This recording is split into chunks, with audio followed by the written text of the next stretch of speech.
Les principes stoïciens pour qu'aucune épreuve ne vous ébranle. Dans le tumulte incessant de la vie moderne, imaginez que vous puissiez devenir cet espace de calme absolu. Une forteresse intérieure, impénétrable aux tempêtes émotionnelles. Ce n'est ni un rêve lointain ni un privilège réservé à quelques sages. C'est une possibilité offerte à chacun. Un chemin façonné par la rigueur du discernement, l'art de diriger ses pensées et la quête constante de la maîtrise de soi. Dans un monde agité par les vagues imprévisibles des événements extérieurs, le stoïcisme propose une direction claire. Une encre pour l'âme, une boussole pour l'esprit. Inspiré par ces 13 principes fondamentaux, cette approche vous invite à explorer des moyens concrets de cultiver une paix intérieure durable. Vous apprendrez à transformer les obstacles en tremplin, à accueillir chaque défi comme une occasion de grandir, et à dépasser l'illusion du contrôle pour vous concentrer sur l'essentiel. Le stoïcisme n'est pas une théorie figée, mais une pratique vivante, une manière d'aborder la vie avec sagesse, courage et résilience. Pourquoi certains événements nous bouleversent-ils profondément, alors que d'autres glissent sur nous sans laisser de traces? Ce voyage introspectif vous propose de découvrir, principe après principe, les clés d'une vie plus équilibrée et plus riche de sens. Que vous cherchiez à renforcer votre résilience, à rester fidèle à vos valeurs ou simplement à retrouver une harmonie intérieure, ces enseignements vous guideront pas à pas. Mais avant de commencer, un défi vous attend. Laissez-vous porter jusqu'au bout de cette exploration. Car parfois, un seul principe suffit à transformer une existence et à révéler en vous une force que vous ne soupçonniez pas. Principe 1. Avoir un objectif ferme. Un objectif ferme n'est pas une simple envie passagère. C'est une vision claire, enracinée dans ce qui compte vraiment pour vous. Il guide vos choix, donne du sens à vos actions et devient un repère dans les moments d'incertitude. Ce n'est pas une question de carrière ou de réussite sociale. C'est une expression de vos valeurs profondes, des principes que vous souhaitez incarner. Mais pour qu'un objectif ait du poids, il doit être mûrement réfléchi, construit avec patience à travers une véritable exploration de soi. Lorsque vous savez exactement ce que vous voulez atteindre, les obstacles perdent leur pouvoir. Ce qui semblait insurmontable devient une série d'étapes franchissables. Chaque effort devient une pierre ajoutée à l'édifice de votre détermination. Pensez à un phare dans la nuit. Il éclaire la route des navigateurs perdus tout en restant solidement ancrés face aux tempêtes. Un objectif ferme joue ce rôle pour votre esprit. Il vous maintient sur votre cap, même lorsque la vie semble vouloir vous égarer. Mais définir un objectif ne suffit pas. Il faut s'y consacrer avec persévérance et vigilance. Comme un jardinier veille sur ses plantes, vous devez protéger votre vision des distractions, des doutes et des épreuves. Cette fidélité à vous-même vous rend plus fort, plus résilient. Ce principe nous rappelle que la force d'une vie équilibrée ne repose pas sur l'absence de difficultés, mais sur notre capacité à les affronter avec courage et constance. Un esprit ancré dans ce qui lui donne du sens devient inébranlable. Alors, que voulez-vous vraiment? Prenez le temps d'y réfléchir. Car un objectif bien défini peut transformer votre vie et vous donner la force de faire face à tout ce qui se présentera. Principe 2. Protéger son esprit. Imaginez qu'on vous demande de confier votre corps à quelqu'un, sans garantie de compétence ni de bienveillance. Vous refuseriez, bien sûr. Pourtant, combien de fois laissons-nous des pensées négatives ou des paroles extérieures envahir notre esprit sans résistance? Ce que nous acceptons dans notre esprit est aussi précieux que ce que nous confions à notre corps. Le stoïcisme nous invite à en prendre soin avec la même vigilance. Lorsque nous permettons aux critiques, aux jugements ou même aux louanges excessives de façonner nos émotions, nous remettons entre les mains d'autrui le contrôle de notre paix intérieure. La véritable liberté réside dans notre capacité à choisir ce que nous pensons et ressentons. Épictète nous rappelle que ce ne sont pas les événements qui nous troublent, mais notre manière de les percevoir. Cela signifie que nous avons le pouvoir de décider comment réagir, de choisir ce qui mérite notre attention et ce que nous laissons passer. Il ne s'agit pas de nier nos émotions, mais d'apprendre à les observer sans s'y attacher. Lorsqu'on nous offense, il est naturel de ressentir une réaction. Mais cette impulsion n'est pas une fatalité. Nous avons le pouvoir de la transformer. Chaque moment difficile devient alors une occasion de cultiver la patience, de renforcer notre maîtrise de soi, et de nous rappeler que l'opinion d'un autre ne définit pas notre valeur. Protéger son esprit demande une pratique quotidienne. Cela commence par de petits gestes, fixer des objectifs simples, les atteindre, et savourer cette victoire personnelle. Prendre du temps pour se recentrer par la méditation, L'écriture ou simplement un moment de silence renforce la confiance en soi et crée une barrière naturelle contre les influences extérieures. Imaginez un artisan concentré sur son œuvre, indifférent au bruit autour de lui, qu'il soit critique ou applaudissement. Rien ne vient interrompre son processus créatif. En cultivant cette maîtrise de l'esprit, vous devenez cet artisan de votre propre paix intérieure. Principe 3. Faire face aux critiques avec sagesse. Dans le cours de la vie, il est inévitable d'être confronté à des paroles blessantes ou à des jugements injustes. Mais pourquoi certaines critiques nous touchent-elles profondément, tandis que d'autres glissent sur nous sans laisser de traces? Le stoïcisme nous enseigne que ce n'est pas ce que les autres disent ou font qui nous blesse, mais la manière dont nous interprétons leurs paroles. Le véritable pouvoir réside dans notre réponse. Accepter que chacun ait ses propres valeurs, ses propres filtres, c'est déjà faire un pas vers la sérénité. Les critiques, même les plus virulentes, ne définissent pas qui nous sommes. Elles reflètent souvent les insécurités ou les projections de ceux qui les formulent. Lorsque quelqu'un vous critique, demandez-vous, est-ce que ces paroles ont un fondement réel? Ou ne sont-elles que le reflet d'un regard extérieur, biaisé par ses propres limites? Si elles contiennent une part de vérité, elles peuvent devenir une occasion précieuse d'introspection. Sinon, elles n'ont aucune raison de troubler votre paix intérieure. Pourquoi accorder tant de pouvoir à des mots qui ne sont que du vent? Imaginez une scène, un collègue vous critique publiquement. L'impulsion naturelle serait de vous défendre ou de répliquer. Mais à la lumière des principes stoïciens, une autre voie s'ouvre. Vous respirez, vous écoutez, et vous vous demandez, a-t-il ici une leçon à tirer? En choisissant cette posture, vous préservez votre calme et affirmez une force intérieure qui inspire le respect. Ce principe nous invite à cultiver la douceur même face à l'opposition. La patience ne signifie pas se soumettre, mais répondre avec sagesse plutôt qu'avec impulsivité. Les paroles d'autrui ne peuvent vous atteindre que si vous leur en donnez le pouvoir. La véritable force ne réside pas dans la confrontation, mais dans la maîtrise de soi et la fidélité à vos valeurs.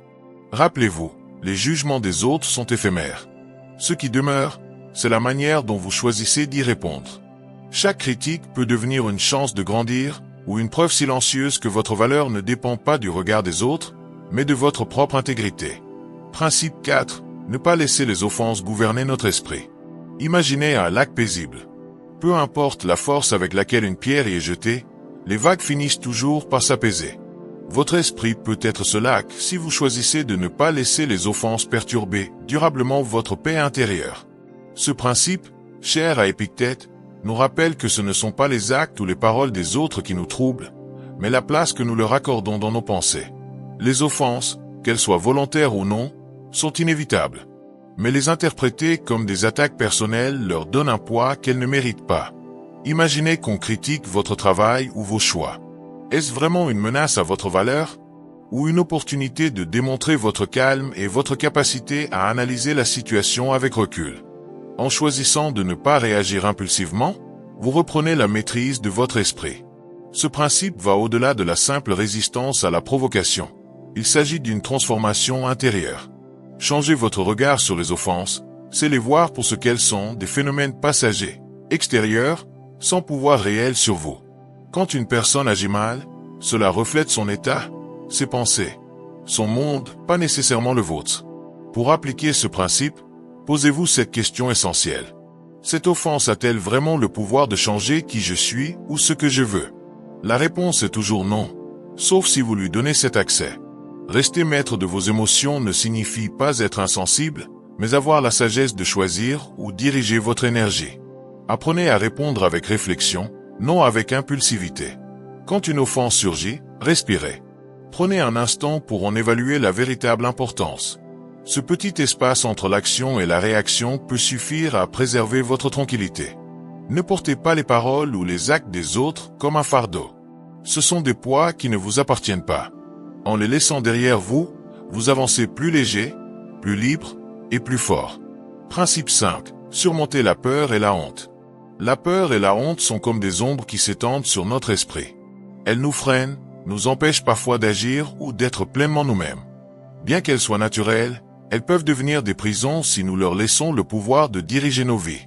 Épictète nous enseigne que ces émotions ne naissent pas des événements eux-mêmes, mais de la signification que nous leur attribuons. Alors, pourquoi avons-nous peur? Est-ce l'échec, le regard des autres, l'inconnu? Et pourquoi la honte nous envahit-elle? Souvent, elle surgit lorsque nous nous jugeons à travers les yeux d'autrui, oubliant nos propres valeurs. Ces émotions trouvent leur origine dans nos perceptions. Et c'est là que réside leur faiblesse. En changeant notre regard, nous pouvons les affaiblir. Imaginez que vous devez parler en public, mais que la peur vous paralyse. Plutôt que de fuir, voyez cette situation comme une opportunité de grandir, de faire preuve de courage, de vous prouver que vous êtes capable. De même, la honte peut devenir une leçon. Si elle vous pèse après une erreur, demandez-vous ce que cette expérience peut vous apprendre. Le stoïcisme ne vous demande pas de combattre ces émotions, mais de les comprendre. Posez-vous des questions simples mais puissantes. Que m'apportent la peur et la honte? Que se passerait-il si je décidais de ne pas les laisser guider mes actions? En identifiant les pensées qui les nourrissent, vous commencerez à les dissiper. La clé réside dans l'acceptation de votre humanité. Tout le monde ressent ces émotions. Ce qui distingue ceux qui avancent, c'est leur capacité à les accueillir sans jugement, puis à les transformer en énergie constructive. La peur peut devenir un moteur, un signal qu'il est temps de sortir de sa zone de confort. La honte, elle, peut être une invitation à réaffirmer ses valeurs et à se recentrer sur ce qui compte vraiment. Rappelez-vous, aucune tempête intérieure n'est permanente. La peur et la honte ne sont que des passagers.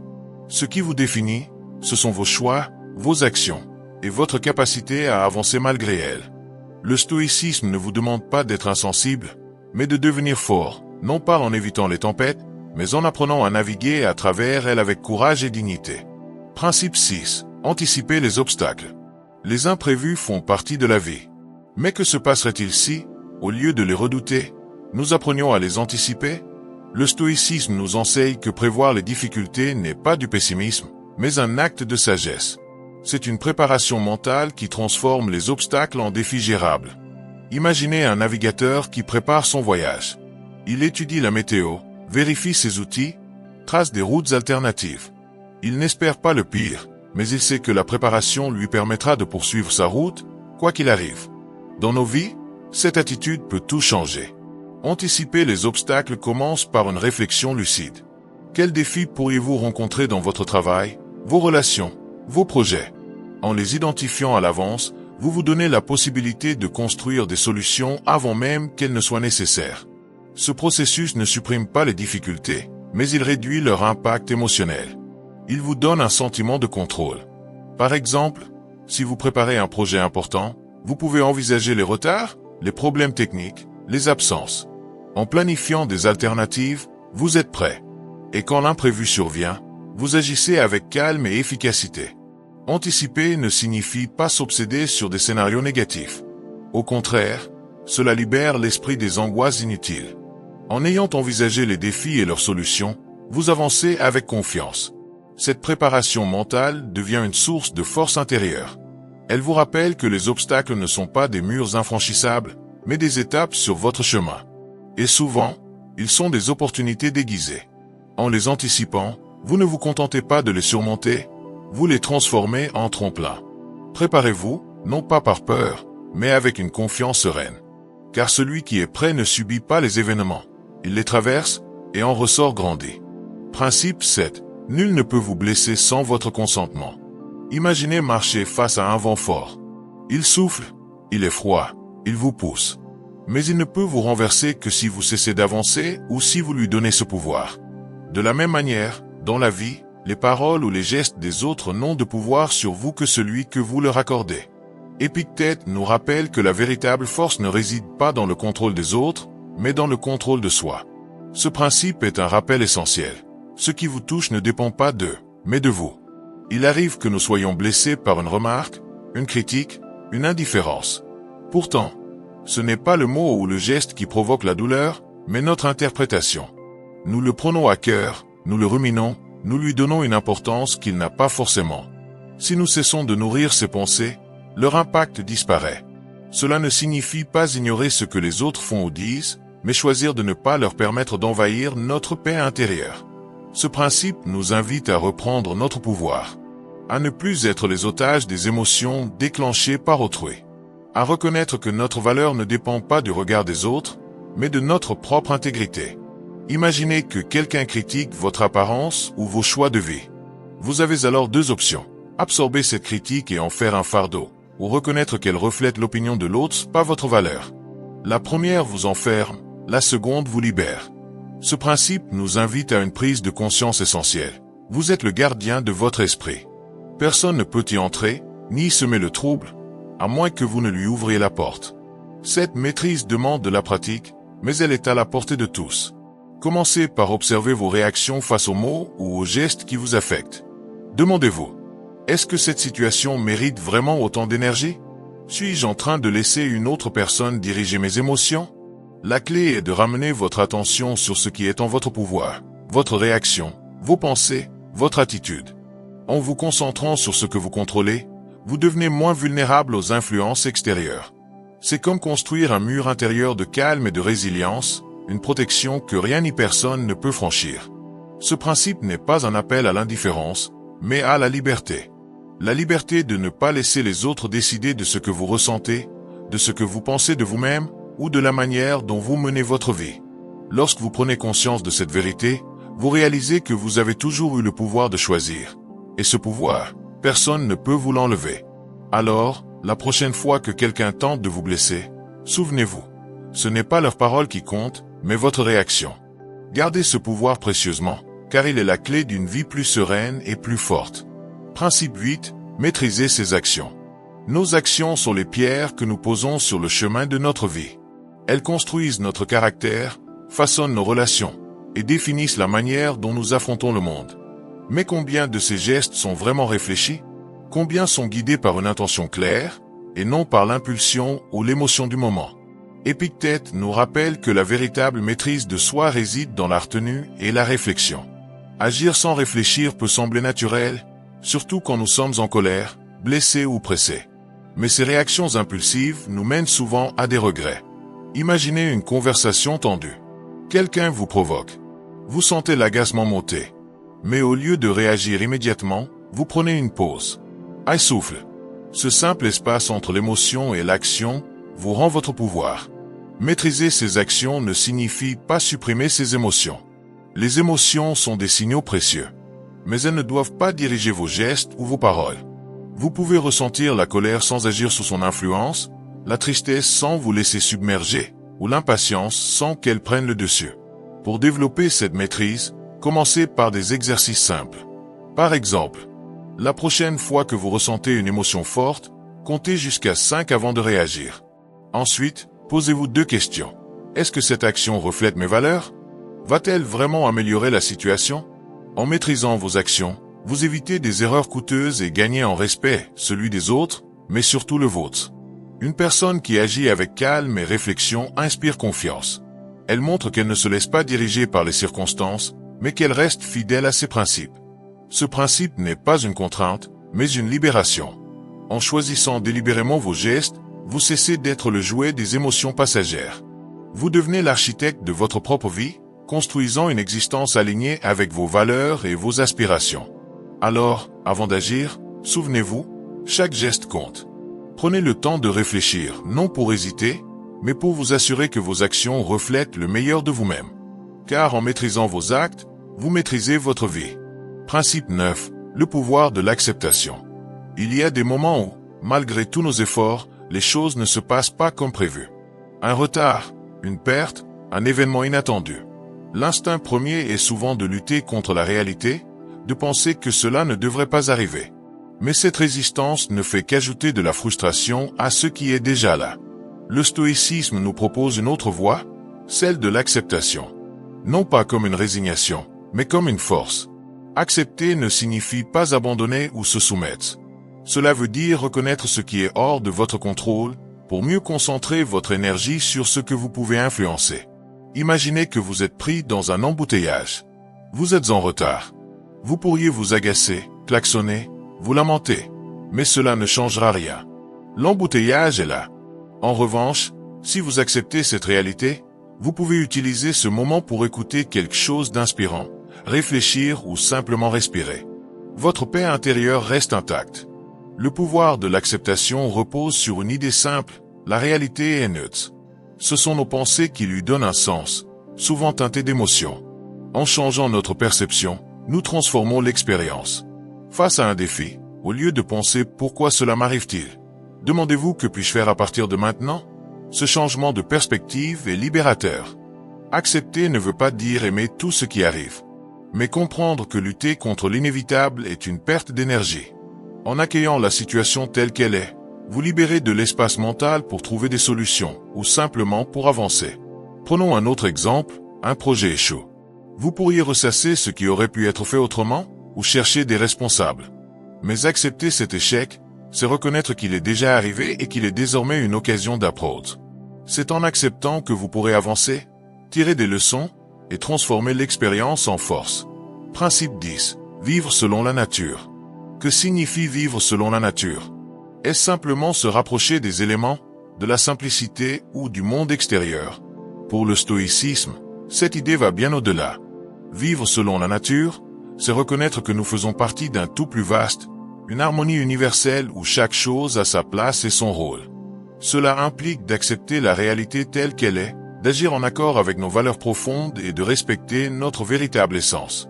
La nature ne lutte pas contre elle-même. Les saisons s'écoulent, les rivières suivent leur cours, les arbres grandissent à leur rythme. Il en va de même pour nous. Lorsque nous résistons à ce qui est, lorsque nous tentons de contrôler l'incontrôlable, nous créons en nous des tensions inutiles.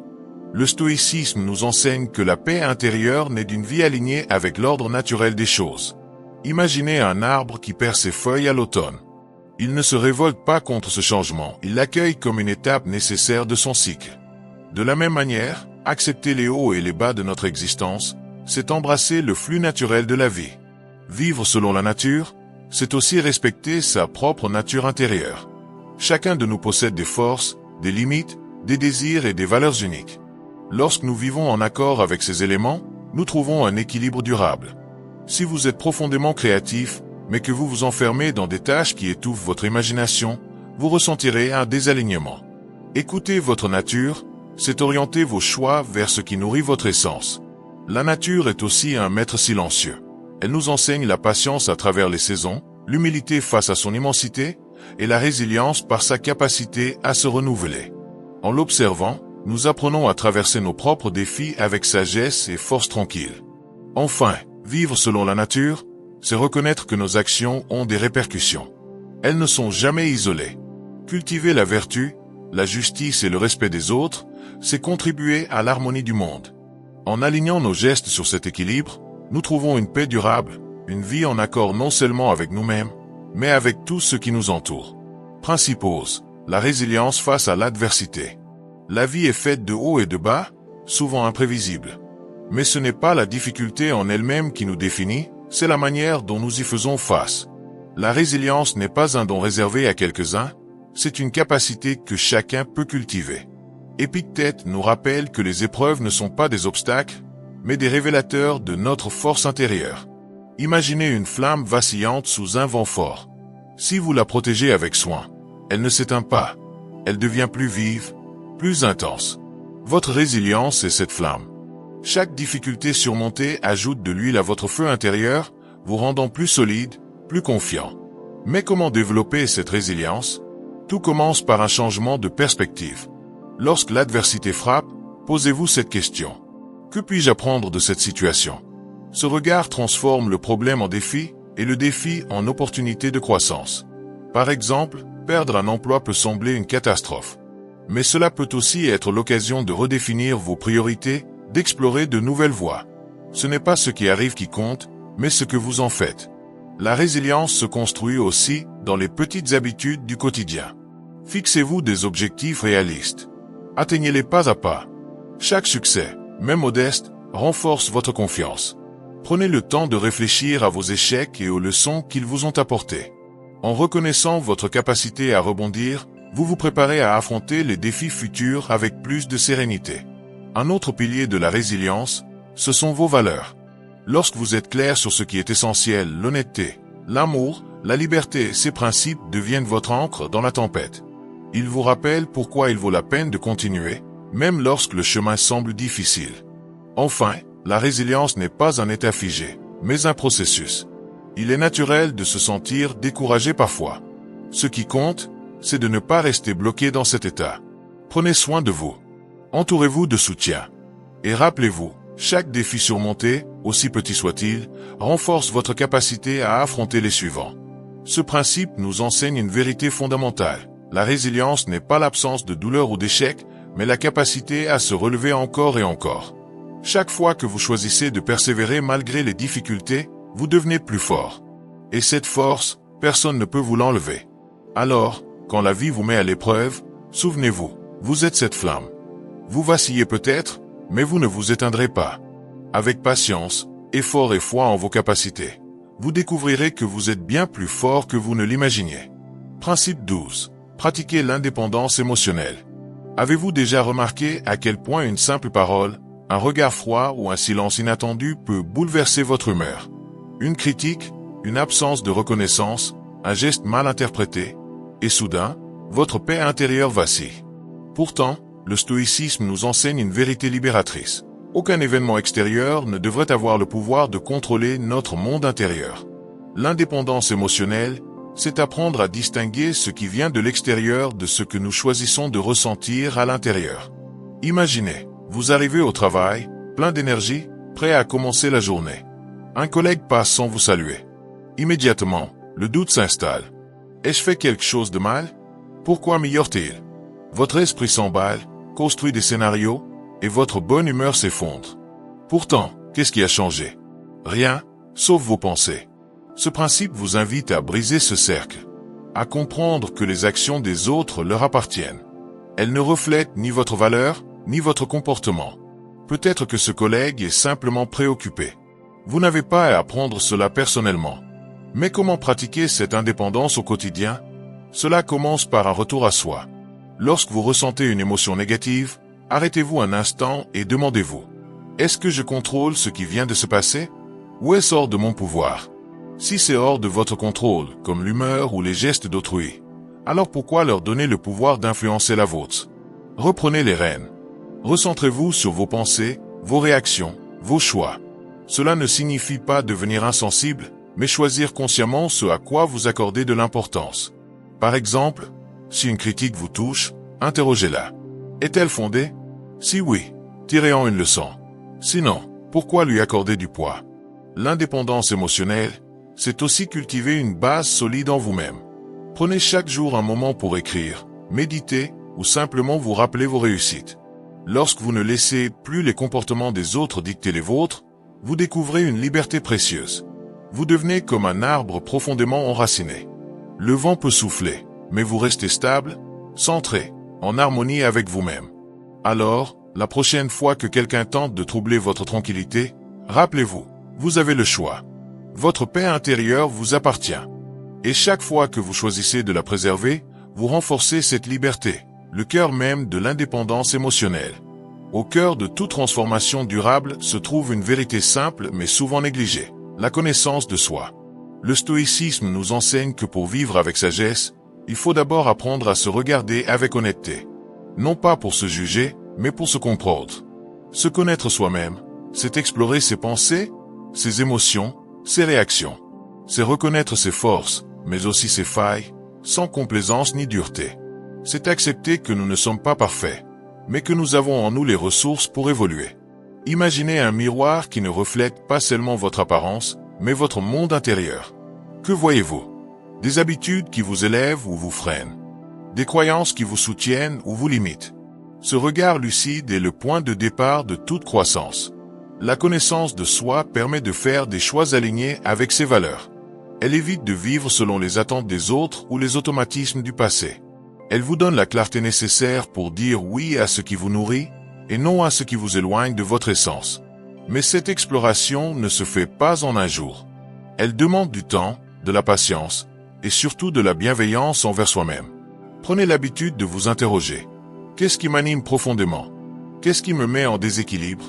Quelles sont les valeurs que je veux incarner, même dans les moments difficiles? En cultivant cette introspection, vous devenez moins réactif, plus intentionnel. Vous cessez de vivre en mode automatique et commencez à bâtir une vie qui vous ressemble vraiment. Se connaître soi-même, c'est aussi reconnaître ses limites. Ce n'est pas un aveu de faiblesse, mais un acte de sagesse. Car en connaissant vos frontières, vous pouvez mieux les respecter, mieux les faire respecter et mieux vous préserver. Enfin, Ce principe nous rappelle que la paix intérieure ne vient pas de ce que nous possédons ou de ce que nous accomplissons, mais de la cohérence entre ce que nous pensons, ce que nous ressentons et ce que nous faisons. Alors, prenez le temps de vous écouter. Non pas pour vous enfermer dans une image figée, mais pour vous ouvrir à une version de vous-même plus authentique, plus libre, plus forte. Principe 13. Cultivez la constance dans l'adversité. Et voici le dernier principe. Celui qui clôt ce voyage stoïcien, mais qui pourrait bien être le plus fondamental de tous, la constance dans l'adversité. Ce n'est pas simplement une qualité, c'est un art de vivre. Une capacité à rester ferme, centré, fidèle à soi-même, même lorsque tout autour semble vaciller. Ce principe est la synthèse de tout ce que nous avons exploré. Résilience, acceptation, maîtrise de soi, indépendance émotionnelle. Il est l'aboutissement de la sagesse stoïcienne. Pourquoi est-il si essentiel? Parce que la vie est instable par nature. Les jours de calme sont entrecoupés de tempêtes. Et ce n'est pas la fréquence ou l'intensité des épreuves qui détermine notre bien-être, mais notre capacité à y faire face avec équilibre. La constance, c'est cette force tranquille qui nous permet d'avancer quoi qu'il arrive. Imaginez, vous travaillez sur un projet depuis des mois, et soudain tout s'effondre. Un partenaire se retire, une ressource disparaît, un obstacle surgit. Le réflexe serait de céder à la panique. Mais si vous cultivez la constance, vous respirez. Vous réalisez que même dans le chaos, il y a des choses que vous pouvez contrôler. Vos prochaines actions, votre attitude, votre engagement. La constance, ce n'est pas l'absence de doute ou d'émotion. C'est la capacité à les accueillir sans leur permettre de vous détourner de votre cap. Elle repose sur des fondations solides, vos valeurs, vos priorités, votre vision. Quand vous savez pourquoi vous agissez, les aléas perdent leur pouvoir. Ils deviennent des défis à relever, non des raisons d'abandonner. Commencez par les petites choses. Quand une journée ne se passe pas comme prévu, choisissez de rester calme. Quand une critique vous atteint, prenez le temps de réfléchir avant de répondre. Ces exercices quotidiens construisent une habitude mentale, une force inébranlable face aux plus grandes épreuves. Et rappelez-vous, la constance n'est pas seulement une force pour vous-même. Elle inspire les autres. Elle montre qu'il est possible de traverser les tempêtes avec dignité. Qu'un obstacle peut devenir une opportunité de grandir. Conclusion. Un chemin, pas une destination. Ainsi se termine ce voyage à travers les 13 principes stoïciens. Ces enseignements, transmis à travers les siècles, ne sont pas de simples idées théoriques. Ce sont des outils concrets pour affronter les défis de la vie avec force, sagesse et sérénité. Chacun de ces principes a son importance. Mais c'est ensemble qu'ils révèlent leur véritable puissance. Ils forment une philosophie complète, un guide pour naviguer dans ce monde imprévisible et parfois tumultueux. Nous savons que mettre en pratique ces principes n'est pas toujours facile. Il y aura des jours de doute, des moments de découragement, des émotions qui prennent le dessus. Et c'est normal. Le stoïcisme n'exige pas la perfection, mais un engagement sincère à progresser, un pas après l'autre. Soyez indulgents avec vous-même. Chaque effort compte. Chaque petite victoire vous rapproche de la personne que vous souhaitez devenir. L'essentiel, c'est de vous rappeler que vous êtes capable. Vous avez en vous la force de faire face aux tempêtes, la sagesse d'accepter ce qui est hors de votre contrôle, et la capacité de transformer les défis en opportunités. Les 13 principes sont là pour vous accompagner comme un compagnon de route. Pour vous rappeler que vous n'êtes jamais seul dans ce cheminement. Nous espérons que ce voyage vous a inspiré. Qu'il vous a donné des clés pour avancer avec plus de confiance et de sérénité. Et surtout, rappelez-vous, c'est un chemin, pas une destination. Chaque jour est une nouvelle chance d'appliquer ces principes, de vous reconnecter à vos valeurs, et de construire une vie alignée avec ce qui compte vraiment pour vous. Merci du fond du cœur d'avoir partagé ce moment avec nous. Si ces principes ont résonné en vous, intégrez-les petit à petit dans votre quotidien. Et si vous souhaitez continuer ce voyage ensemble, n'hésitez pas à soutenir ce contenu, par un simple geste, un mot, un partage. Prenez soin de vous. Soyez doux avec vous-même. Et souvenez-vous, vous êtes capable de bien plus que vous ne l'imaginez. À très bientôt pour une nouvelle exploration.